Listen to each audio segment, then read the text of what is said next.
ਸੀਗਾ ਕਿ ਅੱਜ ਸਿੱਧੂ ਮੂਸੇਵਾਲੇ ਦਾ ਕਤਲ ਕੀਤਾ ਗਿਆ ਸੀਗਾ ਇੰਡੀਆ ਦੇ ਵਿੱਚ ਤੇ 1 ਸਾਲ ਪਹਿਲੇ ਅੱਜ ਦੀ ਸੇਮ ਤਾਰੀਖ ਤੇ सज्जनों मित्रों ਉਹਨੂੰ ਤੇ हाले तक इंसाफ नहीं मिला। जो माफियाज होते हैं उनको ये चीज़ें पसंद नहीं आती कि एक आम सा बंदा निकले और पावर के मरकज़ को वो चैलेंज करना शुरू कर दे। गल की कि नरेंद्र मोदी जिहड़ा कि इंडिया का वजीर आजम जिहड़ा भी जो भी है बंदा प्राइम मिनिस्टर आ उन्हें कत्ल करवाया सी सिद्धू मूसेवाले का कत्ल। तो किराए के कातिल हैं ये मंगवा कर उसको मरवाया गया बाकायदा तौर पर। और पंजाब में बहुत बड़ी पॉलिटिक्स चली उधर जो ईस्टर्न पंजाब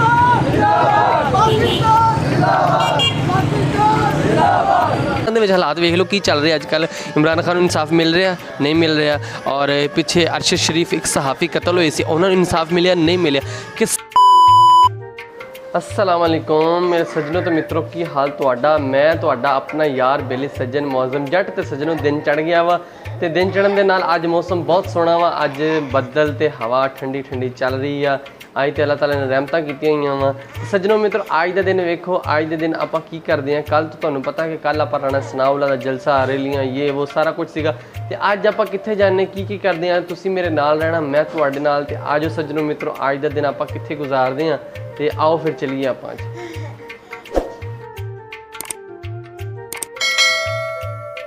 लो सज्जनों तो मित्रों दफ्तर पहुँचे और मेरा बेली अरसलान दुरानी मेरे लागे आ गया वा ते अज यार तुहानूं पता सीगा कि अज सिद्धू मूसेवाले दा कतल किया गया सीगा इंडिया दे विच ते 1 साल पहले अज दी सेम तारीख ते सज्जनों मित्रों उन्होंने हाले तक इंसाफ नहीं मिला ते तैनूं मिल जाएगा।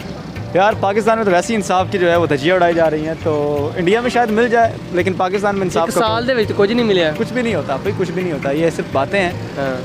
और रियलिटी ये है कि जिसके हाथ में पावर है ना वही सब कुछ है और वो सब कुछ कर सकता है। पाकिस्तान दे विच भी बिल्कुल इदां ही चल रहा था। बाकी सज्जनों मित्रों निकले दफ्तरों बाहर अज मौसम बड़ा सोहना वा। तुसीं देखो कि इधर वाली साइड ते उपरों तुसीं देखदे होवोगे कि किदां बदल है। देखो किड्डे खूबसूरत लग रहे बदल ए आसमान ते मैं कैमरा घुमा रहा तुसीं चेक करो कि किदां बदल हैगे आ और बहुत सोहना मौसम है। तो बाकी सज्जनों मित्रों निकले दफ्तरों बाहर ते आ गड्डी च बहन लगे हैं। लो सज्जनों बह गए असीं गड्डी दे विच ते हुण असीं चले आ किते घुम्मण फिरन ते तुसीं भी आ जाओ मेरे नाल ना।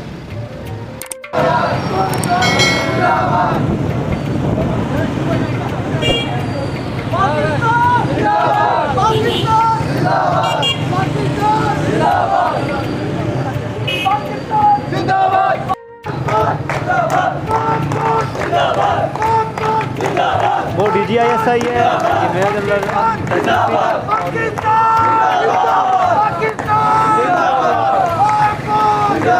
हेलो सज्जनों तो मित्रों असीं पहुंचे हैं घंटा घर दे ते इत्थे घूमदे फिरदे पे हैं तो पता नहीं रसलान नूं किहड़ी फोटो याद आ गई आ कहंदा कि इत्थे मेरे कोई जाणन वाले आए सी बड़े मैनूं याद करदे सीगे और ओह यादगार जगह ते मैं भी जाके एक फ़ोटो बनवाना चाहना वा ताकि किहड़ी यादगार। बिल्कुल सही बात की है ऐसे ही है यार 3 साल पहले की बात है तो मैं यहाँ पर आया था किसी के साथ अब अकेला आया हूँ मैं सोच रहा हूँ उस याद को क्यों ना ताज़ा किया जाए और दोबारा फ़ोटो यहीं से ही बनाई जाए।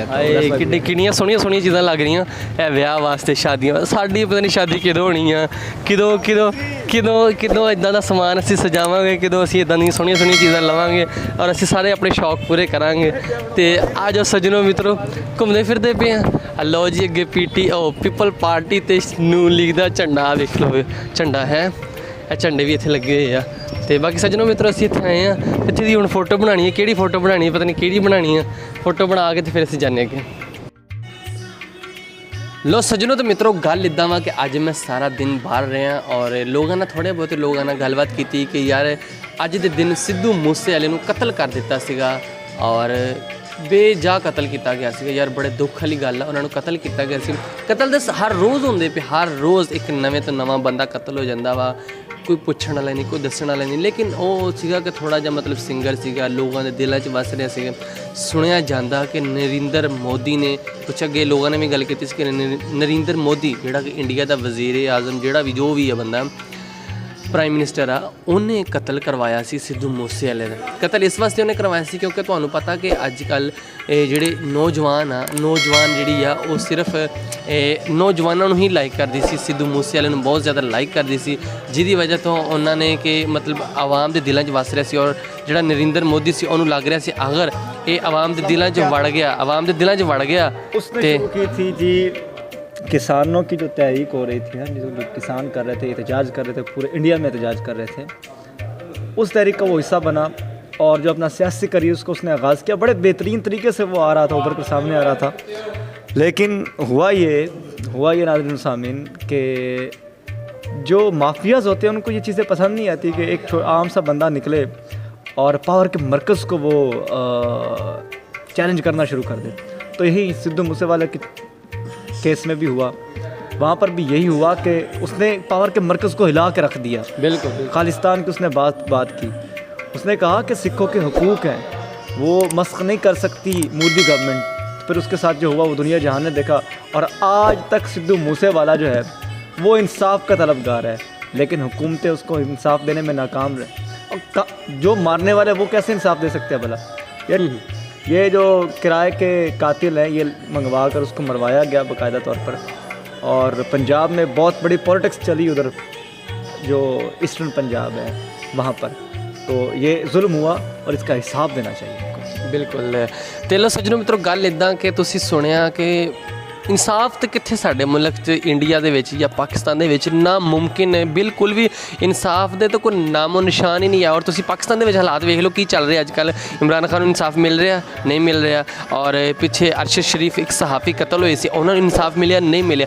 ਕਿਸੇ ਨੂੰ ਕੋਈ ਇਨਸਾਫ ਮਿਲਣ ਦੀ ਕੋਈ ਉਮੀਦ ਹੈ ਹੀ ਨਹੀਂ ਪਾਕਿਸਤਾਨ ਦੇ ਵਿੱਚੋਂ. ਸਿੱਧੀ ਤੇ ਸਾਫ਼ ਗੱਲ, ਜੋ ਕੁਛ ਮਰਜ਼ੀ ਹੋ ਜਾਵੇ, ਕਾਨੂੰਨ ਆ ਸਿਰਫ ਆਮ ਬੰਦੇ ਵਾਸਤੇ, ਆਮ ਸ਼ਹਿਰੀ ਵਾਸਤੇ, ਜਿਹੜਾ ਵਿਚਾਰਾ ਆਪਣੀ ਮਜ਼ਦੂਰੀ ਕਰਦਾ ਔਰ ਆਪਣੇ ਬੱਚਿਆਂ ਦਾ ਪੇਟ ਪਾਲਦਾ, ਸਿਰਫ ਉਹਦੇ ਵਾਸਤੇ ਕਾਨੂੰਨ ਆ. ਜਿਹਦੇ ਕੋਲ ਚਾਰ ਪੈਸਾ ਵਾ, ਜਿਹੜਾ ਵੱਡੀਆਂ ਪਾਰਟੀਆਂ ਦੇ ਨਾਲ ਆ, ਵੱਡੇ ਵੱਡੇ ਅਹੁਦੇਦਾਰਾਂ ਦੇ ਨਾਲ ਆ, ਉਹਦੇ ਵਾਸਤੇ ਕੋਈ ਕਾਨੂੰਨ ਨਹੀਂ, ਕਿਸੇ ਕਿਸਮ ਦਾ ਕੁਝ ਵੀ ਨਹੀਂ ਹੈਗਾ. ਉਹ ਕੁਝ ਵੀ ਕਰੇ ਤੇ ਉਹਨੂੰ ਮਾਫੀ ਆ. ਉਹ ਜੋ ਕੁਛ ਮਰਜ਼ੀ ਕਰ ਲਵੇ ਉਹ ਮਾਫੀ ਆ. ਉਹ ਮੁਲਕ ਹੀ ਉਹਦਾ ਵਾ. ਬਾਕੀ ਸੱਜਣੋ ਮਿੱਤਰੋ ਗੱਲ ਇੱਦਾਂ ਕਿ ਮੇਰੀ ਤੇ ਇਹ ਰਿਕੁਐਸਟ ਸੀਗੀ ਕਿ ਯਾਰ ਪਾਕਿਸਤਾਨ ਦੇ ਵਿੱਚ ਥੋੜ੍ਹਾ ਜਿਹਾ ਖਿਆਲ ਕੀਤਾ ਜਾਵੇ. ਥੋੜ੍ਹਾ ਜਿਹਾ ਖਿਆਲ ਕਰਕੇ ਜਿਹੜੇ ਲੋਕਾਂ ਨੂੰ ਮੁਸ਼ਕਿਲ ਆ, ਛੋਟੇ ਛੋਟੇ ਲੋਕਾਂ ਦੀ ਮੁਸ਼ਕਿਲ ਆ, ਉਹ ਠੀਕ ਕੀਤੀ ਜਾਵੇ ਤਾਂ ਕਿ ਲੋਕ ਆਪਣੇ ਇਨਸਾਫ ਦੇ ਤਲਬਗਾਰ ਰਹਿਣ ਔਰ ਅਦਾਲਤਾਂ 'ਤੇ ਯਕੀਨ ਹੋਵੇ ਆਵਾਮ ਨੂੰ. ਬਾਏ.